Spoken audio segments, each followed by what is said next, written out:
దానికి మృత్యు వచ్చాయి. వానికి మృత్యుయే లేదాన్ని రమణాసురునికి సీతను తీసుకుపోయి అహంకారంతో ఆ విషయాన్ని తన తపస్సుని భంగం చేసుకున్నాను అనమాట. అట్లాంటిగా చేసుకునవద్దు. అయినంత వరకు సాధించుకున్నాను. మెల్లగా మనస్సుని సాధించుకున్నాను. మనస్సుని శోధనంలో చేసుకున్నాను. అది ఉరుకుతుంటుంది.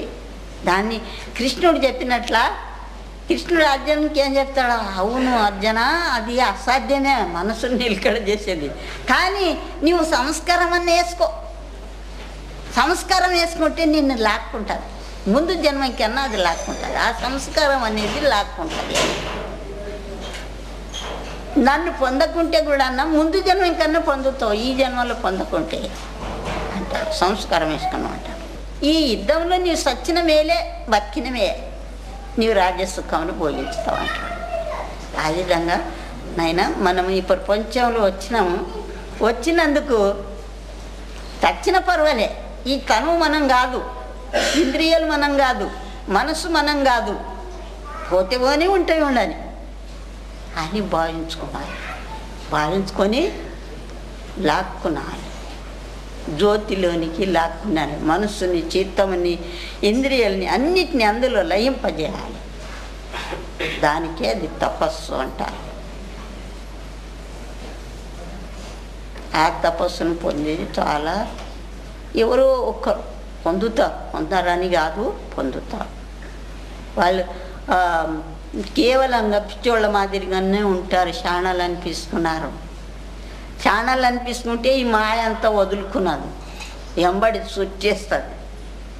దానికి పిచ్చోళ్ళ మాదిరిగా మాకు మొదలు బాగుండే. పిచ్చి దాని దాకా పిచ్చి చెట్టు మీద ఉంటుంది, ఆడ రాగి చెట్టు మీద ఉండదు. పిచ్చిదాన్ని వచ్చేసి చూసిపోతుంది. గట్ల ఎద్దె కావాలేరా, గుడ్డి కావాలేరా, యోగ దిద్ది తెరవాలేరా. కొన్ని తత్వాలు కూడా అనుభవంతో చెప్పినారు నాయన. మహాత్ములు అనుభవంతో చెప్పినారు. దానికి సరే పిచ్చిది అనుకుంటా, ఇది అంత మాయ చుట్టేసేది. ఇది మాయ. నాకు సంతోషం కాదు.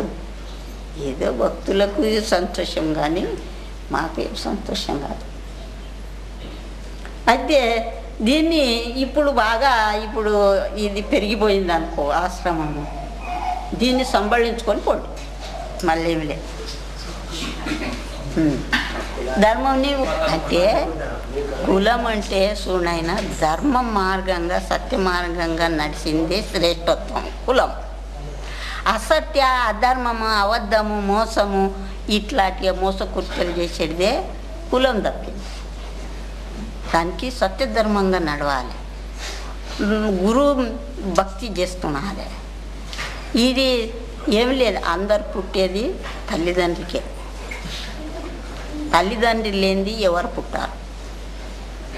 ఏ మహాత్ములైనా కానీ ఎవరైనా కానీ తల్లిదండ్రులకే పుట్టుతారు.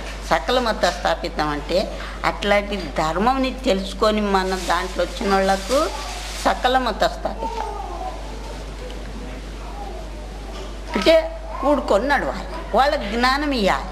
అజ్ఞానంలో ఉండేటోళ్ళు మీరు ఈ మార్గంగా నడిస్తే మీరు మధు మాంసాలు మానేసుకునాలి, సత్యంగా చెప్పాలి, నిజంగా నడవాలి. మాకు సాధు సన్యాసులకు కులంలో గోత్రం, దానికి సకల మత స్థాపితం. మరి మాణిక్యనగర్లో నేను మాణిక్యనగర్ వెళ్ళినప్పుడు అందరూ ఒకటే బంతిలో కూర్చుంటుంది, కానీ కొంచెం భేదం ఉండే. ఏ విధంగా భేదం ఉండే అంటే మహారాజు ఇట్లా ఒక్కడు కూర్చుంటుండే, అందరూ ఆయన గిమ్మన్గా కూర్చుంటుండ్రి. వడ్డిచ్చేటోళ్ళు బాపనోళ్ళే, వండేటోళ్ళు బాపనోళ్ళే, కానీ ఇంకా భేదత్వం ఉంది. అది సకల మత స్థాపిత. ఆ విధంగా ఉండాలి. భక్తులను కూడుకొని నడవాలి. భక్తులని హీనత్వంగా చూడాలి. ఇప్పుడు అందరూ కొన్ని దేవాలయాలు కూడా, ఇప్పుడు మంత్రాలయము ఆయన భక్తుడు, ఆయన వాళ్ళు దేశించుతారు. ఎవరు బాపన్నోళ్ళు దేశించితే ఆయన స్థాపించుతాడు. అప్పుడు వాళ్ళకు అప్పుడు జ్ఞానం కలుగుతుంది. అప్పుడు మహాత్ముడు అంటారు. అప్పుడు చేరదీస్తారు. అట్లా కులగోత్రాలు అడిగారు, మహాత్ములకు కులగోత్రాలు అడిగారు. వాళ్ళే మహాత్ములయ్యి వాళ్ళ గుడి గోపురాలు కట్టి పూజించుతారు. ఇదే సకల మతస్థానం. ఏ జాతిలైనా ఆయన ఒకటే, కానీ వాళ్ళ గుణాలు మంచిగా ఉండాలి. గుణరహితునికి కులము లేదు, గోత్రం లేదు.